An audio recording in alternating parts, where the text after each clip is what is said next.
આજના આ ઊંડાણપૂર્વકના અભ્યાસમાં સ્વાગત છે. આજે આપણી પાસે જે સ્ત્રોત છે ને તે ભારતના ઇતિહાસના એક એવા વળાંક વિશે છે જેણે ખરેખર આખા દેશની દિશા જ બદલી નાખી. હા, અને આજે આપણે બહુ જ મહત્વના વિષય પર વાત કરવાના છીએ. બિલકુલ.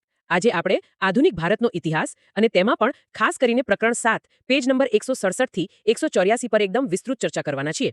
એટલે કે પેજ બાય પેજ અને લાઇન બાય લાઇન એનાલિસિસ. હા, ચોક્કસ. આજના અભ્યાસનો આપણો મુખ્ય હેતુ 1857ના મહાન વિપ્લવને સમજવાનો છે.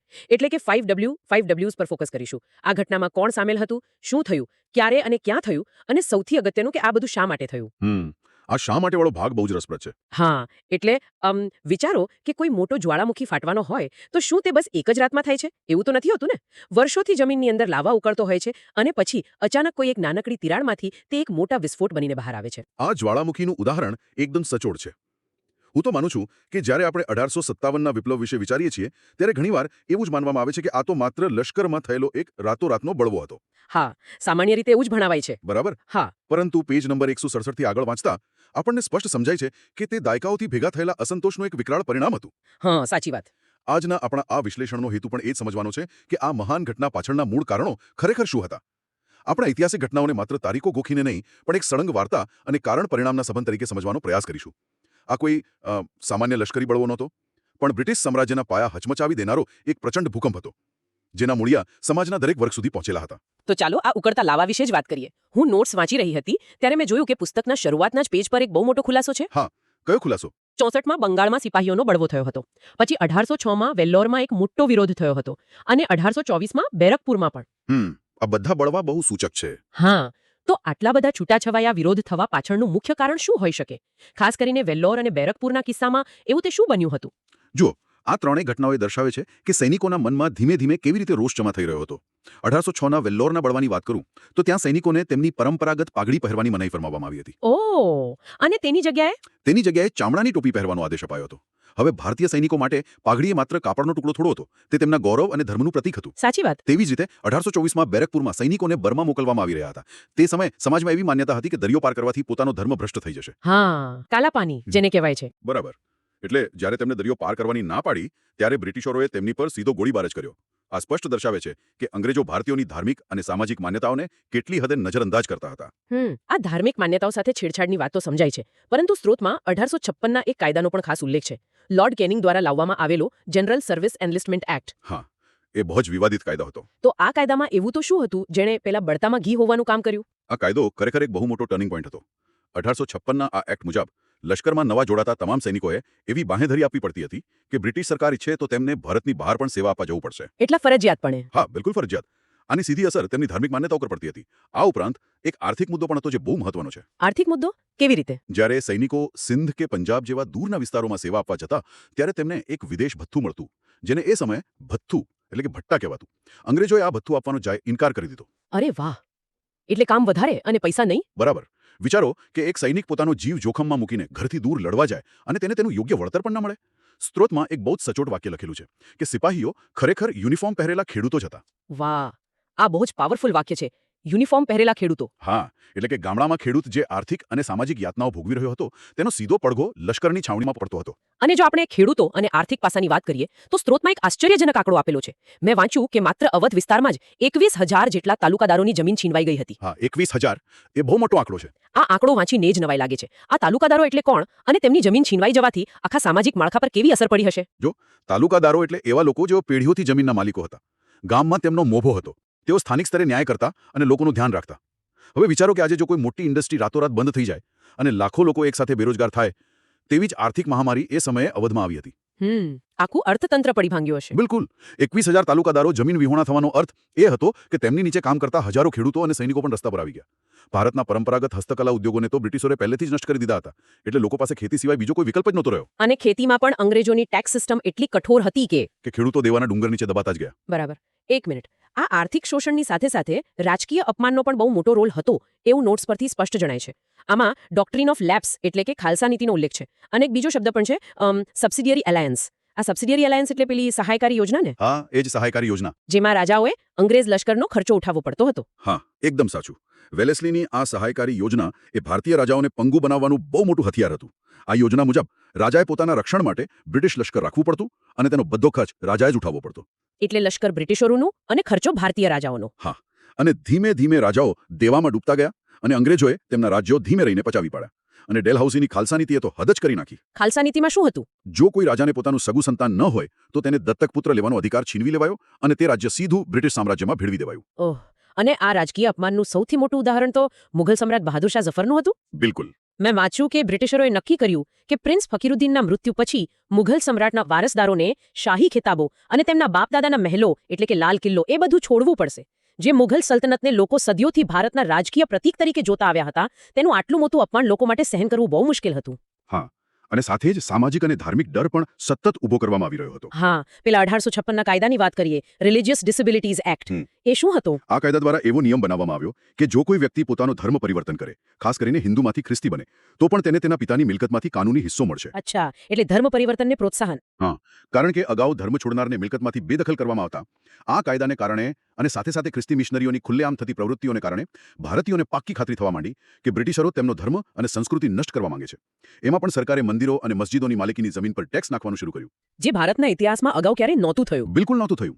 એટલે કે એક તરફ આર્થિક પાયમાલી, બીજી તરફ રાજકીય અપમાન અને ત્રીજી તરફ ધર્મભ્રષ્ટ થવાનો ભય. આ બધું ભેગું થઈ ગયું હતું. આની વચ્ચે અમુક બાહ્ય પરિબળો પણ હતા, જેમ કે અફઘાન યુદ્ધ, પંજાબ યુદ્ધ અને ક્રિમિયન યુદ્ધોમાં બ્રિટિશરોની હાર. આ બહુ મોટો સાયકોલોજીકલ ફેક્ટર હતો. આનાથી ભારતીયોના મનમાં રહેલો બ્રિટિશરોની પેલી અપરાજિતતાનો ભ્રમ તૂટી ગયો. લોકોને સમજાવવા લાગ્યું કે અંગ્રેજોને પણ હરાવી શકાય છે. તો હવે આખો દારૂગોળો તો તૈયાર જ હતો. તેને સળગાવવા માટે માત્ર એક ચિંગારીની જરૂર હતી. અને એ ચિંગારી બની એક અફવા. એક અફવા અને નવી કારતૂસ. મારા નોટ્સમાં છે કે બજારમાં અફવા ફેલાઈ કે લોટમાં હાડકાનું ભુક્કો ભેળવામાં આવ્યો છે અને નવી એનફિલ્ડ રાઇફલની કારતૂસમાં પ્રાણીઓની ચરબી છે. શું ખરેખર એક કારતૂસ આટલો મોટો વિપ્લવ લાવી શકે? મને આ વાંચીને થોડું આશ્ચર્ય થતું હતું. જો આ કારતૂસના મુદ્દાને બહુ ધ્યાનથી સમજવાની જરૂર છે. નવી એનફિલ્ડ રાઇફલની જે કારતૂસ હતી ને, તેને બંદૂકમાં નાખતા પહેલા સૈનિકોએ પોતાના દાંતથી તોડવી પડતી હતી. અને રિપોર્ટ્સ મુજબ આ કારતૂસના કવર પર ગાય અને ડુક્કરની ચરબી લગાવવામાં આવી હતી. ઓહ, એટલે બંને ધર્મોની લાગણી દુભાઈ. હા, કારણ કે ગાય હિન્દુઓ માટે પવિત્ર છે અને ડુક્કર મુસ્લિમો માટે વર્જિત છે. એટલે જ્યારે સૈનિકોને દાંતથી આ કવર તોડવાનું કહેવામાં આવ્યું, ત્યારે તેમને લાગ્યું કે આ તેમના ધર્મ પર સીધો પ્રહાર છે. પણ અગત્યની વાત એ છે કે આ કારતૂસના મુદ્દાએ કોઈ નવું કારણ નહોતું આપ્યું. એટલે કે આ માત્ર ટ્રિગર હતું. તેણે માત્ર વર્ષોથી ભરેલા પેલા દારૂગોળાને આગ ચાંપી. આ માત્ર એક તાત્કાલિક કારણ હતું. આ વિસ્ફોટની શરૂઆત કેવી રીતે થઈ તેની ટાઈમલાઈન બહુ જ રોમાંચક છે. મેં જોયું કે ફેબ્રુઆરી 1857માં બરમપુરમાં 19મી ઇન્ફેન્ટ્રીએ આ કારતૂસ વાપરવાનો ઇનકાર કર્યો અને બળવો કર્યો. ત્યારબાદ 8મી એપ્રિલે બેરકપુરમાં મંગલ પાંડેને ફાંસી આપવામાં આવી, જેણે ગુસ્સામાં આવીને પોતાના ઓફિસર પર ગોળી ચલાવી હતી. મંગલ પાંડેનો કિસ્સો તો બહુ જાણીતો છે. હા, પણ આ બધું છૂટાછવાયા બનાવો પૂરતું જ સીમિત હતું. ખરી અને ભયંકર શરૂઆત તો 10મી મે 1857ના રોજ મેરઠમાં થઈ, એવું આ સ્ત્રોત કહે છે. તો મેરઠમાં બરાબર શું બન્યું હતું? 10 મેનો એ દિવસ બ્રિટિશ ઇતિહાસમાં હંમેશા એક કાળા દિવસ તરીકે યાદ રખાશે.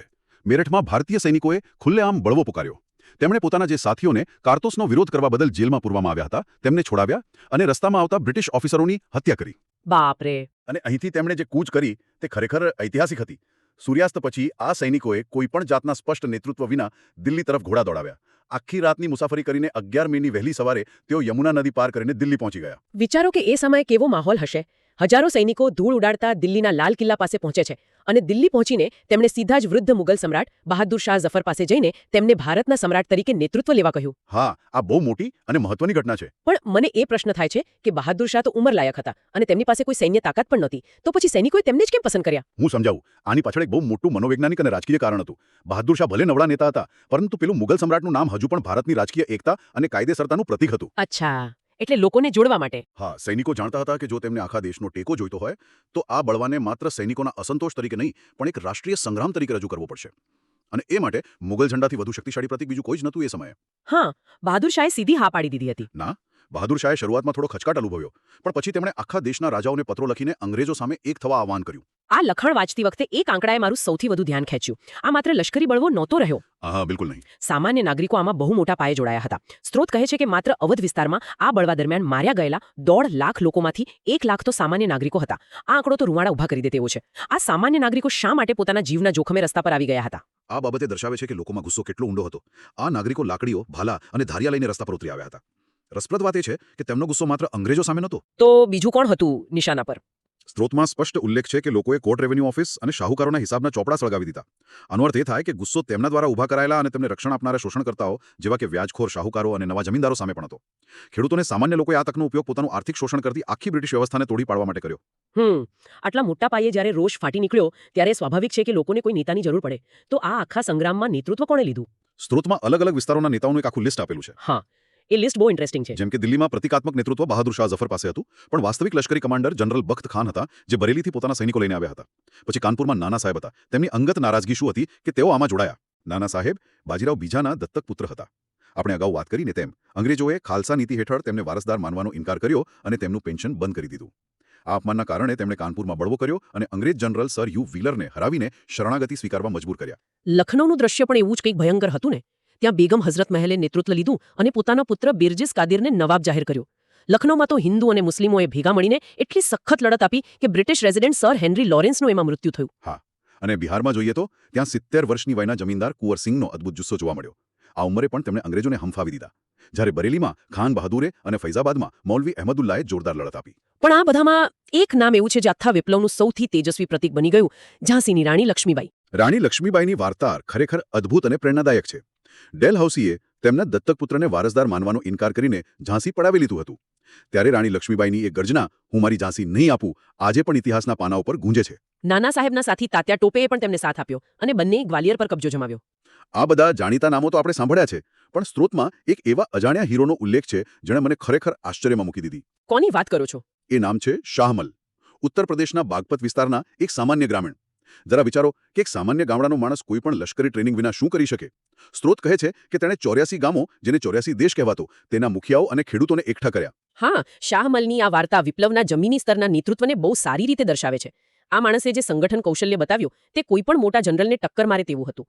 તેમણે એક સરકારી ઇરિગેશન બંગલા પર કબજો કર્યો અને તેને ન્યાયખંડ એટલે કે હોલ ઓફ જસ્ટિસમાં ફેરવી દીધો. વાહ, એટલે સમાંતર સરકાર ચલાવી. હા, ત્યાં બેસીને તેઓ લોકોના ઝઘડા ઉકેલતા, જાણે કે બ્રિટિશ શાસન પૂરું જ થઈ ગયું હોય. સૌથી મોટી વાત એ કે તેમણે દિલ્હીમાં લડી રહેલા બળવાખોર સૈનિકો માટે રાતોરાત સપ્લાય ચેન ઊભી કરી દીધી. ખોરાક અને હથિયારો છુપી રીતે પહોંચાડવાની વ્યવસ્થા કરી. પણ દુર્ભાગ્યે આ બહાદુરીનો અંત બહુ ક્રૂર આવ્યો. જુલાઈ 1857માં એક અંગ્રેજ ઓફિસર ડનલેપે તેની અત્યંત ક્રૂરતાપૂર્વક હત્યા કરી અને લોકોમાં દહેશત ફેલાવવા તેના શરીરના ટુકડા કરીને પ્રદર્શિત કર્યા. હા, અંગ્રેજોનું દમન બહુ જ નિર્દયી હતું. અને માત્ર શાહમલ જ નહીં, આખા વિપ્લવનો અંત અત્યંત લોહિયાળ રહ્યો. સપ્ટેમ્બર 1857માં જોન નિકોલ્સને ભારે જહેમત બાદ દિલ્હી પાછું મેળવ્યું. લેફ્ટનન્ટ હડસને ક્રૂરતાની હદ પાર કરતા મુગલ રાજકુમારોને પોઈન્ટ બ્લેન્ક રેન્જથી ગોળીએ દીધા. બહાદુર શાહને પકડીને રંગૂન મોકલી દેવાયા. અને કાનપુરમાં નાના સાહેબ હાર્યા અને નેપાળના જંગલોમાં ભાગી ગયા. ત્યાર પછી તેમનો કોઈ પત્તો ન લાગ્યો.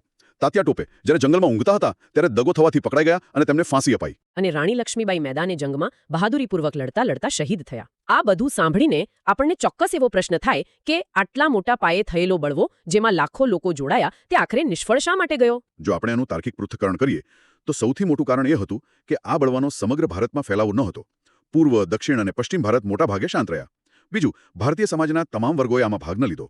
મોટા જમીનદારોએ અંગ્રેજોને સાથ આપ્યો કારણ કે તેમને પોતાની જાગીરો બચાવી હતી. અને મેં એવું પણ વાંચ્યું કે ભણેલા ગણેલા ભારતીયોને આ બળવો રૂઢિચુસ્ત અને સમાજને પાછળ ધકેલનારો લાગ્યો. હા, તેમને આશા હતી કે અંગ્રેજો ભારતમાં આધુનિકતા લાવશે. અને કેટલાક રાજાઓનો રોલ પણ નિરાશાજનક હતો. સિંધિયા, હોલકર, પટિયાલાના રાજા અને કાશ્મીરના મહારાજા જેવા શાસકો બ્રિટિશરો સાથે વફાદાર રહ્યા અને બળવાને દબાવવામાં મદદ કરી. એક અંદાજ મુજબ દેશનો ચોથો ભાગ અને 10મા ભાગની વસ્તી જ આમાં સક્રિય હતી. અને આપણે હથિયારોની અસમાનતા ભૂલવી ન જોઈએ. હા, એ પણ બહુ મોટી હતી. ભારતીયો પાસે જૂની પુરાણી તલવારો અને ભાલા હતા, જ્યારે અંગ્રેજો પાસે અત્યાધુનિક એનફિલ્ડ રાઇફલ્સ હતી. હથિયારો કરતાં પણ મોટું હથિયાર અંગ્રેજો પાસે એ સમયે કમ્યુનિકેશનનું હતું. Electric telegraph. ઓહ હા, ઇલેક્ટ્રિક ટેલિગ્રાફ. આ ટેકનોલોજીએ આખી ગેમ બદલી નાખી. ક્યાં શું થઈ રહ્યું છે, બળવાખોરો ક્યાં જઈ રહ્યા છે, તેની માહિતી ગવર્નર જનરલને તરત જ મળી જતી, જેનાથી તેઓ લશ્કરની યોગ્ય સમયે યોગ્ય જગ્યાએ મોકલી શક્યા. જ્યારે બળવાખોરો પાસે કોઈ સેન્ટ્રલ કમ્યુનિકેશન સિસ્ટમ ન હતી, કોઈ એક સમાન વિચારધારા કે ભવિષ્યનું કોઈ ક્લિયર પ્લાનિંગ ન હતું. નાના સાહેબને પોતાની પેન્શનની પડી હતી, તો રાણી લક્ષ્મીબાઈને ઝાંસીની. પણ આ બધી ખામીઓ છતાં સ્ત્રોતમાં એક એવી બાબતનો ઉલ્લેખ છે જે ખૂબ જ હકારાત્મક છે. આખા સંગ્રામ દરમિયાન હિન્દુ મુસ્લિમ એકતાનું એક અદ્ભુત ઉદાહરણ જોવા મળ્યું. મેરઠના હિન્દુ સૈનિકોએ મુસ્લિમ સમ્રાટ બહાદુર શાહને પોતાનો નેતા માનવામાં સહેજ પણ ખચકાટ ન અનુભવ્યો. હા, આ બાબત પર ખાસ ધ્યાન આપવા જેવું છે શ્રોતાઓ માટે. જ્યાં પણ બળવાખોરો જીત્યા ત્યાં મુસ્લિમોએ હિન્દુઓની ભાવનાઓનું સન્માન કરતા ગૌ હત્યા પર તાત્કાલિક પ્રતિબંધ મૂકી દીધો. લડાઈના મેદાનમાં હિન્દુ અને મુસ્લિમ સૈનિકોએ ખભેથી ખભો મિલાવીને અંગ્રેજોનો સામનો કર્યો. આ ખરેખર બહુ મોટી વાત કહેવાય. આ દર્શાવે છે કે 1858 પહેલા ભારતનું રાજકારણ એવું સાંપ્રદાયિક નહોતું, જેવું અંગ્રેજોએ પાછળથી ભાગલા પાડો અને રાજકરોની નીતિ અપનાવીને બનાવી દીધું. તો આ બધી ચર્ચાઓ પછી સ્ત્રોતના અંતિમ ભાગમાં અલગ અલગ ઇતિહાસકારોના મંતવ્યો આપેલા છે. આખરે આ બળવો શું હતો? કોઈ સામાન્ય લશ્કરી બળવો કે પછી આઝાદીની જંગ? બ્રિટિશ ઇતિહાસકાર જ્હોન સીલી તો આને માત્ર સ્વાર્થી સિપાહીઓનો બળવો કહે છે, જેમાં કોઈ રાષ્ટ્રવાદ નહોતો એવો દાવો કરે છે, જ્યારે બીજી તરફ વી.ડી. સાવરકરે તેને ભારતનો પ્રથમ સ્વાતંત્ર્ય સંગ્રામ ગણાવ્યો છે. જુઓ, આ ઘટનાને જોવાનો દૃષ્ટિકોણ કયો ઇતિહાસકાર લખી રહ્યો છે તેના પર ખૂબ આધાર રાખે છે. Doctor S.N. સેનનું માનવું છે કે આ લડાઈ ધર્મના રક્ષણ માટે શરૂ થઈ હતી, પરંતુ આઝાદીની લડાઈમાં પરિણમી. હા, એટલે ઇવોલ્યુશન થયું. હા, તો સામે પક્ષે ડોક્ટર R.C. મજુમદાર સ્પષ્ટપણે લખે છે કે આને પ્રથમ કે રાષ્ટ્રીય સ્વાતંત્ર્ય સંગ્રામ ન કહી શકાય, કારણ કે તેમાં રાષ્ટ્રવાદની ભાવના નહોતી અને મોટાભાગના દેશે તેમાં ભાગ નહોતો લીધો. અને માર્ક્સવાદી ઇતિહાસકારો શું માને છે? માર્ક્સવાદીઓ તેને ખેડૂતો અને સૈનિકોનો વિદેશી તાકાતો સામેનો લોકશાહી સંગ્રામ માને છે, જ્યારે જવાહરલાલ નહેરુ તેને મૂળભૂત રીતે સામંતશાહી અર્થાત જૂના રાજાઓનો બળવો માને છે, જેમાં રાષ્ટ્રવાદના બીજ ચોક્કસપણે રોપાયેલા હતા. આપણે આમાંથી કોઈ એક વિચારધારાનો પક્ષ લેવાને બદલે એટલું ચોક્કસ સમજી શકીએ છીએ કે આ ઘટનાએ ભવિષ્યના ભારતનો પાયો નાખ્યો હતો. ભલે 1857નો વિપ્લવ તેના તાત્કાલિક લક્ષ્યો હાંસલ કરવામાં નિષ્ફળ ગયો, પરંતુ તેણે બ્રિટિશ સામ્રાજ્યને મૂળમાંથી હચમચાવી દીધું. બિલકુલ. અને તેનું સીધું પરિણામ એ આવ્યું કે ઈસ્ટ ઇન્ડિયા કંપનીનું શાસન હંમેશા માટે ખતમ થઈ ગયું અને ભારતની સત્તા સીધી બ્રિટિશ ક્રાઉનના હાથમાં જતી રહી. આ સ્ત્રોત વાંચીને એક બહુ રસપ્રદ વાત સમજાઈ છે કે ઇતિહાસમાં કોઈ પણ મોટી ક્રાંતિ અચાનક નથી થતી. ખેડૂતોનો આર્થિક ગુસ્સો, સૈનિકોનું સામાજિક અપમાન, રાજાઓની છીનવાયેલી સત્તા, આ બધા નાના નાના અસંતોષો ભેગા મળીને જ આટલો મોટો વિસ્ફોટ સર્જે છે. અને ભલે તેઓ હારી ગયા, પણ તેમણે ભવિષ્યના સ્વાતંત્ર્ય સંગ્રામ માટે એક મજબૂત પ્રેરણા પૂરી પાડી. આ ઊંડાણપૂર્વકના અભ્યાસના અંતે હું એક એવો વિચાર મૂકવા માંગુ છું જે કદાચ સીધો સ્ત્રોતમાં નથી, પણ આજની આપણી ચર્ચા પરથી ઉદ્ભવે છે. ચોક્કસ, જણાવો. જરા વિચારો, જો અંગ્રેજો પાસે એ સમયે ઇલેક્ટ્રિક ટેલિગ્રાફ જેવી ટેકનોલોજી ન હોત અને તેમનો સંદેશાવ્યવહાર બળવાખોરો જેટલો જ ધીમો હોત, અથવા તો જો ભારતના શિક્ષિત વર્ગ અને મોટા રાજાઓએ આ વિદ્રોહને પોતાનો ટેકો આપ્યો હોત, તો શું પરિણામ અલગ હોત? બહુ મોટો પ્રશ્ન છે આ. શું ભારત 1947ના બદલે 90 વર્ષ વહેલું જ આઝાદ થઈ ગયું હોત? અને જો એમ હોય તો શું આજના જમાનામાં પણ ટેકનોલોજી અને માહિતીનો પ્રવાહ એ નક્કી કરે છે કે કોની ક્રાંતિ સફળ થશે અને કોની નિષ્ફળ જશે? વાહ, બહુ જ ગહન પ્રશ્ન છે આ. શ્રોતાઓ માટે આ એક એવો વિચાર છે જેના પર ચોક્કસથી જાતે મનોમંથન કરવું જોઈએ અને વધુ સંશોધન કરવું જોઈએ. આજના આ સોર્સ મટીરિયલના એનાલિસિસમાં બસ આટલું જ. આશા છે કે આ જ્ઞાન સફર રસપ્રદ રહી હશે. ફરી મળીશું એક નવા વિષય અને નવા અભ્યાસ સાથે. ધન્યવાદ. જોવા બદલ આભાર.